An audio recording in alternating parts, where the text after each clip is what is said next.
Living metaphor update now. And after the recent magnificent efforts of Jefferson County and Harrisburg, Pennsylvania, both going bankrupt after overspending on waste projects, and in doing so, providing the world with a stunning living metaphor, others have been hard at work as well this week, trying to do the same. Japan recently hosted possibly the most expensive car crash in human history. A club of luxury car enthusiasts... What, even more than the Montreal Olympics? Boom! Take that, Montreal. Don't think anyone's forgotten.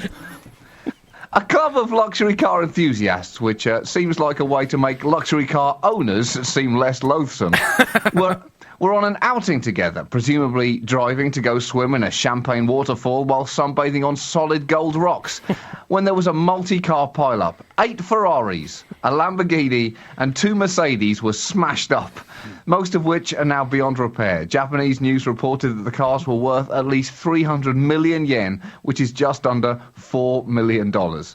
No one was seriously hurt, but the road was closed for 6 hours after the accident. And the driver of one of the tow trucks brought in to clear the scene said it was the most expensive crash he'd ever seen, by which I'm sure he meant the funniest crash that I've ever seen. All these obscenely expensive cars smashed up and all their owners looking at them all sad. It was absolutely hilarious. All of us tow truck guys have never laughed so hard at any crash site. I could barely hook the wreckage onto my truck. My hands were shaking so much.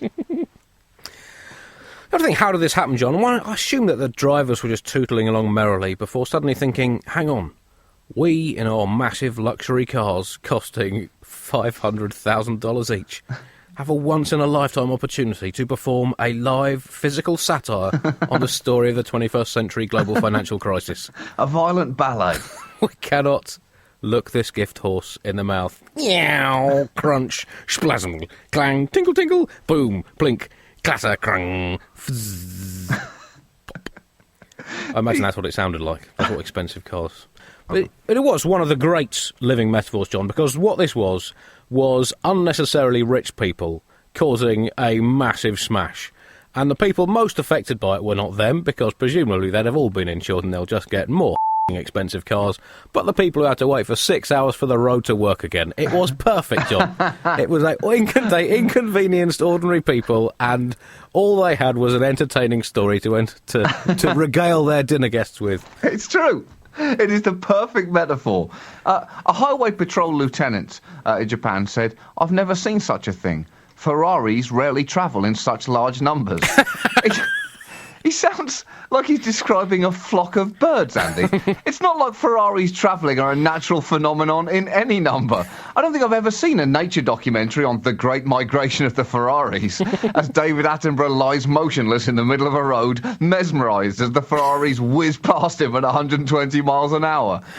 There is more meaning and mutual understanding in exchanging a glance with a Ferrari than any other car I know. As it ploughs its way into a casino in Monaco. Before Attenborough gains the trust of one of the Ferraris by offering up a handful of engine oil. But make sure your hand is completely flat, David, otherwise they'll run over your fingers in panic. Seeing a flock of Ferraris in their natural habitat being driven at dangerous speeds by cocaine-addled finance workers is a truly beautiful sight. Actually, I'm not sure that flock is the correct collective noun for a group of Ferraris, Andy. Do you know the right collective noun? Is it a shitbag of Ferraris? A shitbag, a douche of Ferraris, a f***off of Ferraris. Flange. A flange of Ferraris. It's hard to know what exactly the right one is. It wasn't just humans who were metaphorically satirising the world through their actions by smashing up massive cars. The animal kingdom got in on the act as well, when one polar bear was photographed eating another polar bear. And I think that really shows what's been going on in the global financial markets, John. It really is a polar bear eat polar bear world out there. Yeah. Yet more white-on-white crime as well. And, you know, it's I mean, how am I going to explain this to my kids, John? Both of my kids have got a toy polar bear. Right. And, you know, they seem quite cuddly and nice. And I've got to somehow break it to them that their little toys are merciless, cannibalistic killers. I mean, I haven't had to do that since I gave them that cuddly Margaret Thatcher a couple of years ago. Take that! We haven't forgotten. Wow, you are really excavating some demons to slay, Andy. She was it ever proved that she was a cannibal or not? Yes. It was. Who was it? Was it Francis Pym she ate? The old foreign minister or something? Yes. She certainly had a little nibble at him, didn't she? She took Douglas Hurd's arm as well. Yeah. The photo is absolutely horrendous. It's a nauseating tableau of entirely avoidable self-savagery.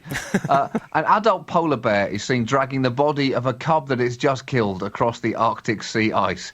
And when you think about all the images of lonely polar bears floating on a small piece of ice that environmentalists have used, you have to admit that this image is really taking it up a notch. I just don't know if you're going to be able to sell as many T-shirts with this photo on the front of them, though. I think that probably disproves climate change as well, doesn't it? Yeah, it must somehow. So much for these poor little polar bears. They're loving it, John. They're loving it. The environmental photojournalist said there are increasing numbers of observations of this occurring, particularly on land where polar bears are trapped ashore, completely food deprived for extended periods of time due to the loss of sea ice as a result of climate change. And I'm not sure I've seen a more upsetting photograph of animals, Andy, since seeing that photo of a panda beating a koala unconscious in a bar with a snooker cue. That may have been a painting, but if it was a really realistic-looking one.